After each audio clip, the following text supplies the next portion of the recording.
Assalamualaikum warahmatullahi wabarakatuh. Salam sejahtera bagi kita semuanya. Halo, perkenalkan nama saya Nanang Adi Setiawan. Saya adalah salah satu dosen program studi D3 Administrasi Bisnis Politeknik Negeri Semarang. Spesialisasi saya adalah mengajar di bidang mata kuliah pemasaran, konsentrasi pemasaran khususnya, dan ilmu administrasi. Pada hari ini, saya akan menjelaskan tentang teknik pengajaran yang saya gunakan, yaitu metode DIA, Delivery, Interaction, dan Assessment, pada salah satu mata kuliah yang saya ampu, yaitu Manajemen Pemasaran dengan bobot 2 SKS. Sebelum saya menjelaskan lebih lanjut mengenai teknik pengajaran saya, terlebih dahulu saya akan menjelaskan deskripsi singkat, luaran yang diharapkan, dan metode pembelajaran pada kuliah manajemen pemasaran.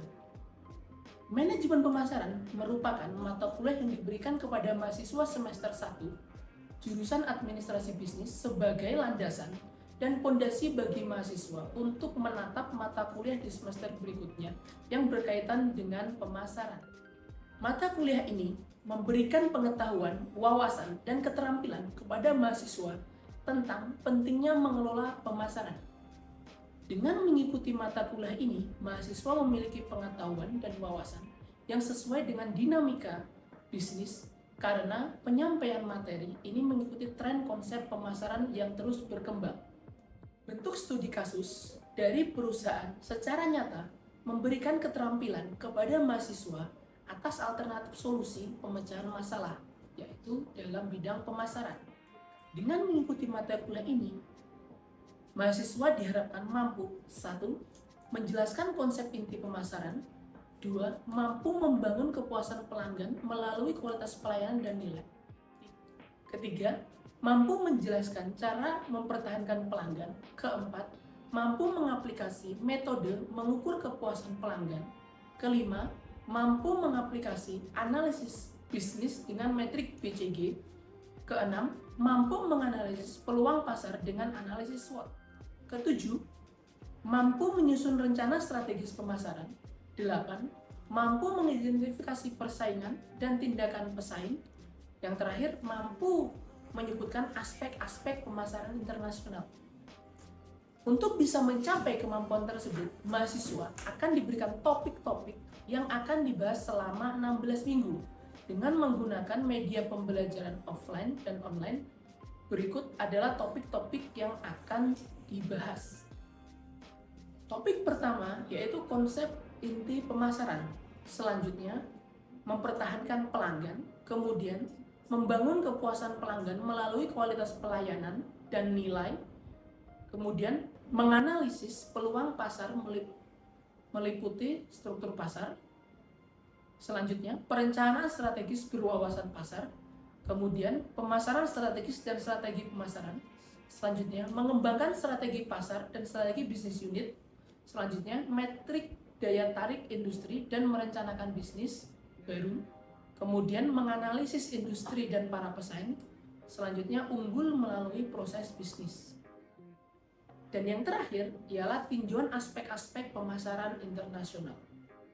Setelah kita tahu gambaran singkat mata kuliah ini, selanjutnya saya akan menjelaskan teknik pengajaran saya dengan menggunakan metode DIA. Pertama ialah delivery. Bagaimana saya menyampaikan perkuliahan kepada mahasiswa? Ada 2 strategi yang saya gunakan dalam penyampaian perkuliahan. 1. Penyampaian dengan menggunakan textbook. Ada beberapa textbook yang saya gunakan sebagai berikut. Yang pertama ialah Marketing 4.0, bergerak dari tradisional ke digital, karangan Philip Kotler, Hermawan Kartajaya, dan Iwan Setiawan. Selanjutnya, Manajemen Pemasaran di Era Masyarakat Industri 4.0, karangan Ahmad Rizal. Dan yang terakhir, Pengantar Manajemen Pemasaran, karangan Miguna Asti dan Agni Rizky Amanda. Pembahasan case tadi di kelas, setiap minggunya saya meminta kepada mahasiswa untuk menyelesaikan sebuah kasus dan membuat rangkuman setiap chapter yang ada di dalam buku tersebut secara berkelompok. Namun, untuk presentasinya akan saya acak secara individu. Dengan cara ini, saya yakin akan efektif karena membuat mahasiswa dipaksa untuk menjadi lebih well prepared karena setiap orang mempunyai probabilitas yang sama untuk maju setiap pertemuan. Teknik yang kedua adalah interaction. Bagaimana saya berinteraksi dengan mahasiswa dalam perkuliahan saya? Ada beberapa saluran komunikasi yang saya gunakan di dalam kelas. Pertama, saluran komunikasi tersebut untuk memacu mahasiswa berpartisipasi aktif dalam bertanya dan mengemukakan ide-ide serta isu-isu yang terbaru saat ini, agar mereka terus mengikuti proses belajar mengajar berjalan dengan komunikatif dan dua arah. Menggunakan media WhatsApp sebagai sarana untuk diskusi di luar kelas. Selama 24 jam 7 hari, saya juga tak lupa melemparkan topik-topik terkini agar diskusi tetap berjalan di dalam grup WhatsApp tersebut. Dan yang ketiga, saya menggunakan El Nino, yaitu e-learning system of Polines, yaitu untuk pengumpulan tugas, berdiskusi dengan mahasiswa, dan memberikan feedback atas proyek-proyek yang mereka kerjakan. Yang terakhir adalah metode assessment, yaitu bagaimana saya menilai mahasiswa. Pada pertemuan pertama perkuliahan, saya akan selalu menjelaskan kontrak perkuliahan yang kita sepakati bersama antara pengajar dan mahasiswa. Dalam kontrak perkuliahan tersebut, memuat cara saya menilai dan memberikan bobot penilaian saya terhadap mahasiswa, sehingga mahasiswa dipastikan tahu lebih awal dan diharapkan bisa membuat strategi agar perkuliahan mereka bisa berjalan lancar dan mendapatkan apa atau nilai yang memuaskan. Berikut adalah contoh skema penilaian saya yang saya sampaikan kepada mahasiswa. Selanjutnya, saya akan memberikan cuplikan pengajaran saya pada mata kuliah manajemen pemasaran secara offline atau luring di kelas. Kelas ambil sekolah? Iya.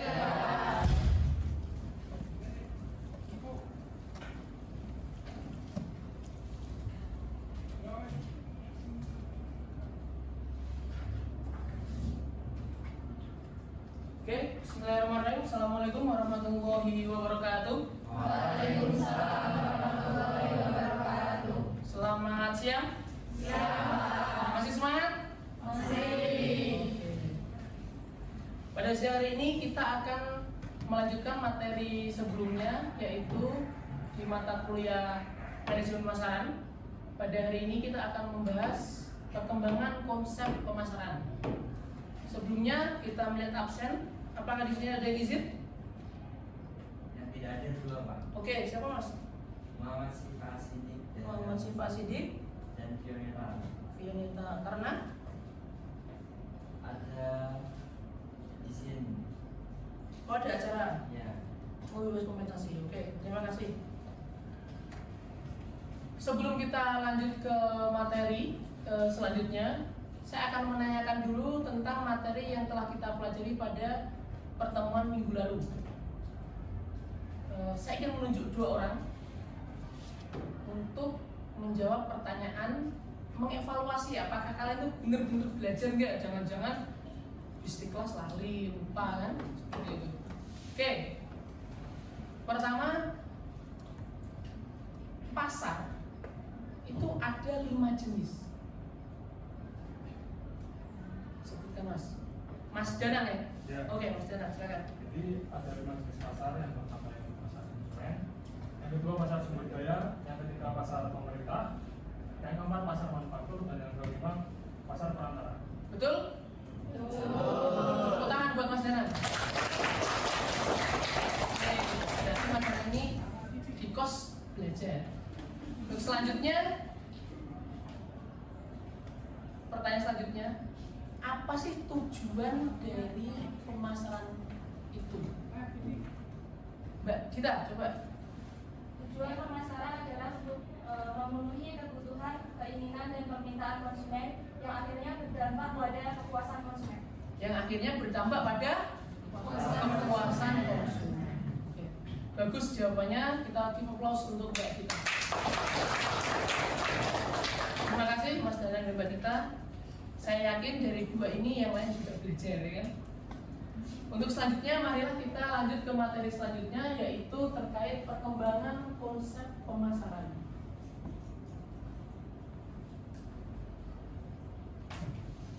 Oke, di sini konsep pemasaran itu menurut Kotler atau Philip Kotler dan Armstrong, yaitu Gary Armstrong dalam bukunya Principle of Marketing di tahun 2015 itu terdapat 5.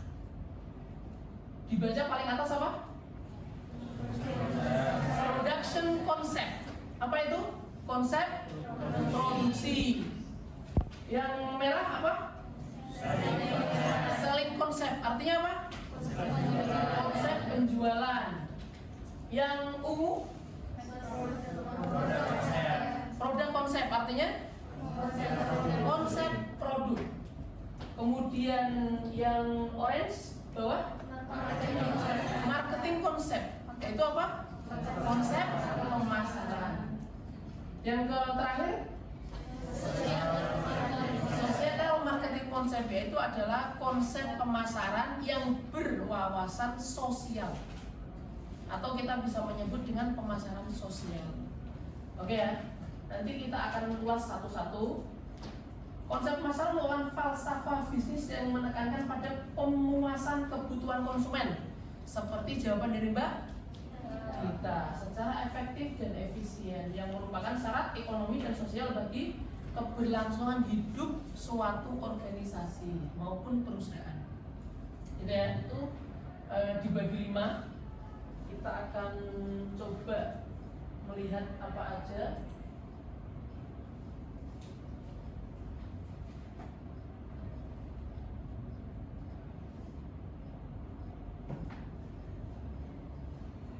Oke, yang pertama adalah konsep produksi. Coba dibaca yang keras, Mas Ibrahim. Oke, Mas Ibrahim, ketua kelasnya. Konsep produksi. Konsep produksi adalah salah satu di antara konsep-konsep tertua yang menjadi pedoman pemasaran perusahaan. Muncul dan berkembang sebelum Perang Dunia I pada tahun 1940. Konsep produksi berpendapat bahwa konsumen akan menyukai produk yang tersedia di mana-mana dan harganya murah. Oke, konsep produksi itu mempunyai ide bahwasanya konsumen atau pelanggan itu akan menyukai produk yang tersedia di mana-mana dan harganya murah. Ada yang bisa ngasih contoh produk yang di mana-mana dan harganya murah? Silakan, sebutkan nama dulu. Nama saya yang kita pakai. Oke, oke. Contohnya mie instan. Mie instan. Mie instan memakai konsep produksi karena dia tersedia di mana-mana dan harganya murah. Salah satu contoh adalah mie instan. Contoh merek Mbak apa? Indomie. Indomie. Siapa yang suka Indomie? Saya. Oh, semuanya suka Indomie. Mie sedap? Mie sedap. Saya mie sedap. Oke, itu adalah contoh konsep produksi. Banyak yang memakai konsep produksi ini. Tapi konsep produksi itu mempunyai kelemahan dan keunggulannya. Keunggulannya apa tadi? Tersedia di mana? Mana. Harganya murah. Konsumen kalau nyari gampang. Tapi kelemahannya apa? Kelemahannya apa? Barang yang dijual itu kualitasnya kurang bagus biasanya. Karena apa? Harganya murah. Contoh HP. HP yang harga murah merek apa? Xiaomi. Xiaomi dari mana? Cina. Produk-produk Cina kebanyakan memakai konsep produksi. Apa? Dia produk masa tuanya, nantinya dengan harga murah dia menjangkau pasar yang luas. Boleh melakukan seperti itu. Konsep ini sudah ada dari tahun 1940. Itu orang tua kita belum lahir ini. Ya, orang tua saya itu lahiran 60-an, kalian mungkin ya 70-an ya. Itu belum lahir. Orang tua kita belum lahir itu udah ada konsep produksi. Oke, di sini udah paham ya contoh konsep produksi ya. Mie instan, kemudian apa lagi? Kita nyari gampang tuh apa contohnya? Air minum, aqua gitu. Oke. Itu konsep produksi. Mereka menggunakan konsep produksi. Kita lanjut ke konsep selanjutnya.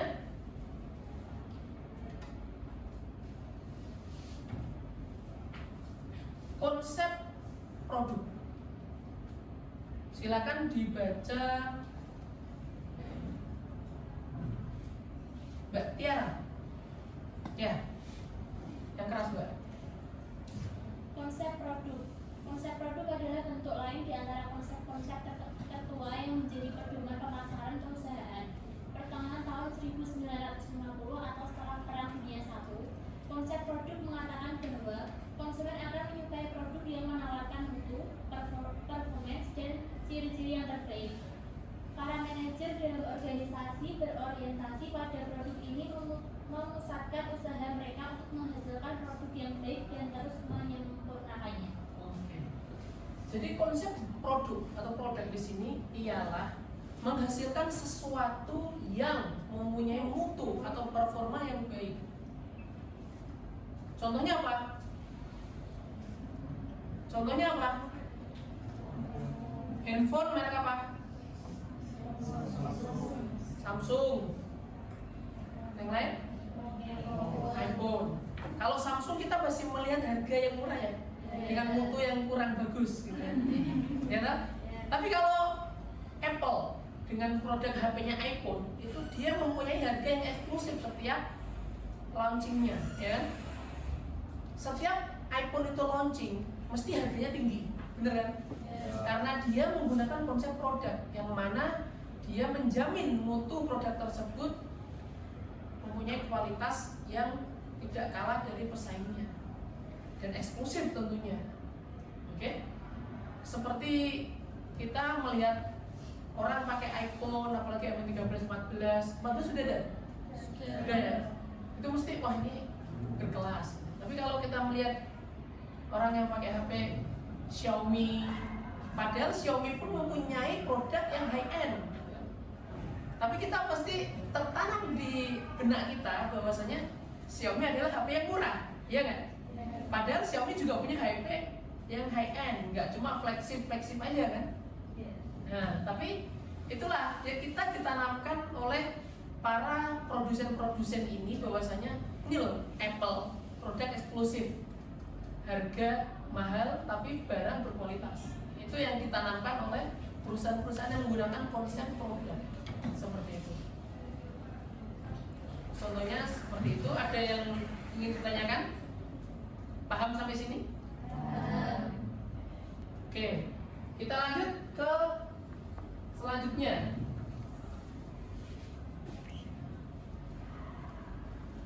Yaitu konsep penjualan. Silakan dibaca Belkis. Mbak Belkis. Ya, yang keras Mbak. Konsep penjualan merupakan pendekatan lain yang lazim digunakan banyak perusahaan terhadap pasar. Konsep penjualan berpendapat bahwa konsumen jangan dibiarkan begitu saja. Organisasi harus melaksanakan upaya penjualan dan promosi yang agresif. Oke. Ada yang bisa memberikan contoh perusahaan yang menerapkan konsep penjualan? Shopee. Nah, di situ ada gambar Shopee.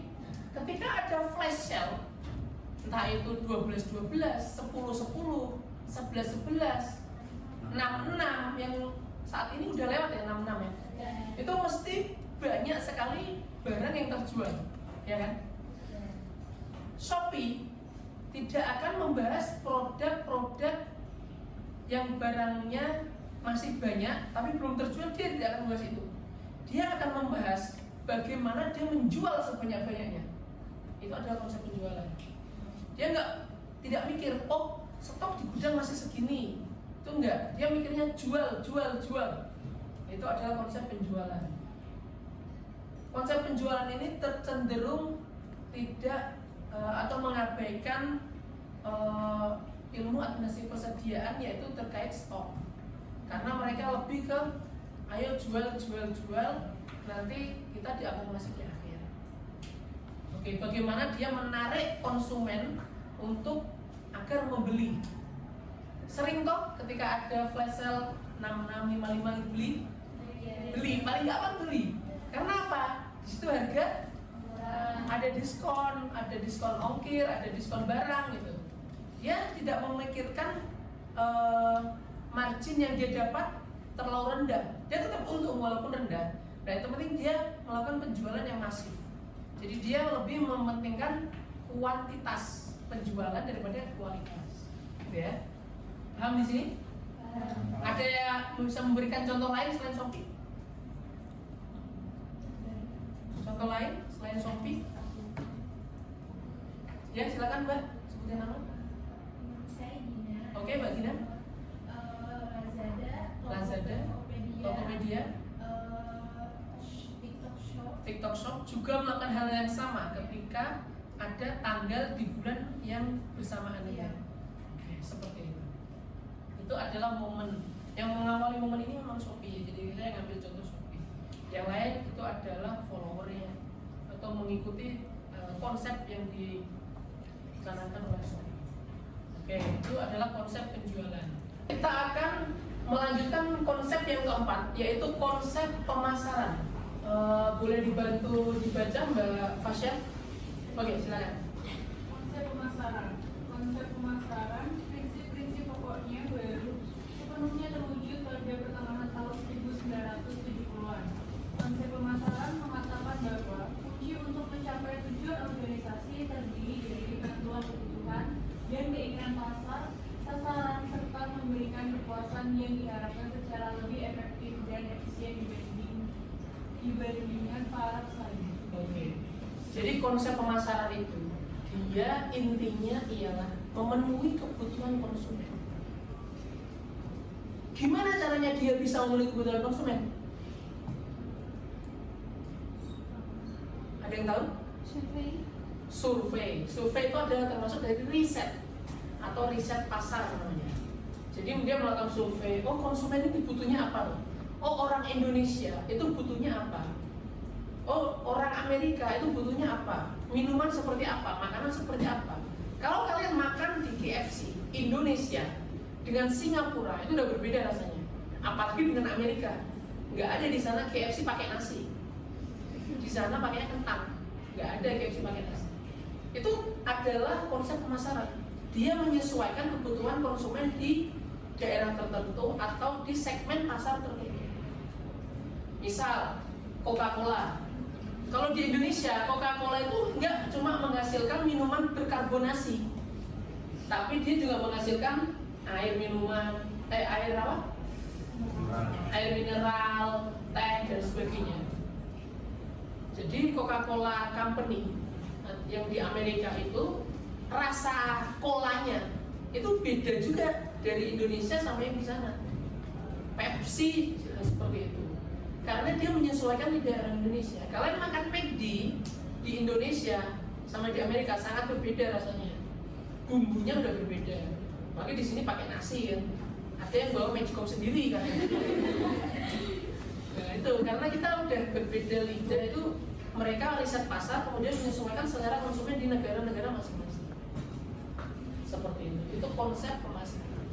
Ada pertanyaan sampai sini konsep pemasaran? Belum ada? Paham ya? Inti dari tujuan konsep pemasaran apa? Memenuhi kebutuhan konsumen. Dengan apa? Dengan cara melakukan riset pasar atau survei dan sebagainya. Kita lanjut ke konsep selanjutnya. Nah ini yang baru yaitu konsep pemasaran sosial atau societal marketing concept. Silakan dibaca Mas Mafi. Pemasaran sosial. Konsep pemasaran sosial berpendapat bahwa tugas organisasi adalah menentukan kebutuhan, keinginan dan kepentingan pasar-pasaran serta memberikan kepuasan yang diharapkan dengan cara yang lebih efektif dan efisien daripada para pesaingnya dengan tetap melestarikan atau meningkatkan kesejahteraan konsumen dan masyarakat. Oke. Konsep pemasaran sosial sebenarnya sama dengan konsep pemasaran pada umumnya. Akan tetapi dia mempunyai lingkup tambahan, yaitu apa? tetap melestarikan dan meningkatkan kesejahteraan konsumen dan masyarakat. Jadi konsep pemasaran sosial di sini ada 3 hal yang penting, yaitu society atau masyarakat, customer atau pelanggan, yang terakhir adalah company atau perusahaan. Jadi dia walaupun dia tetap membutuhkan income atau profit dari konsumen, tapi dia harus mengedepankan yaitu society atau kelestarian lingkungan itu seperti apa. Contoh adalah The Body Shop. The Body Shop itu menerapkan marketing sosial atau societal marketing, yang mana dia lebih pada ke pelestarian lingkungan dari produk-produknya. Ada yang di sini langganan Body Shop? Pelanggan setia? Member? Enggak ada. Oke, contohnya gitu. Ada yang bisa ngasih contoh yang lain? Suatu perusahaan yang menerapkan pemasaran tapi dia tetap menjaga kelestarian lingkungan. Ada? Dekat sini ada, di daerah Kabupaten Semarang. Perusahaan besar skalanya nasional, sekarang udah ekspansi ke luar negeri. Udah internasional. Tahu? Nggak tahu?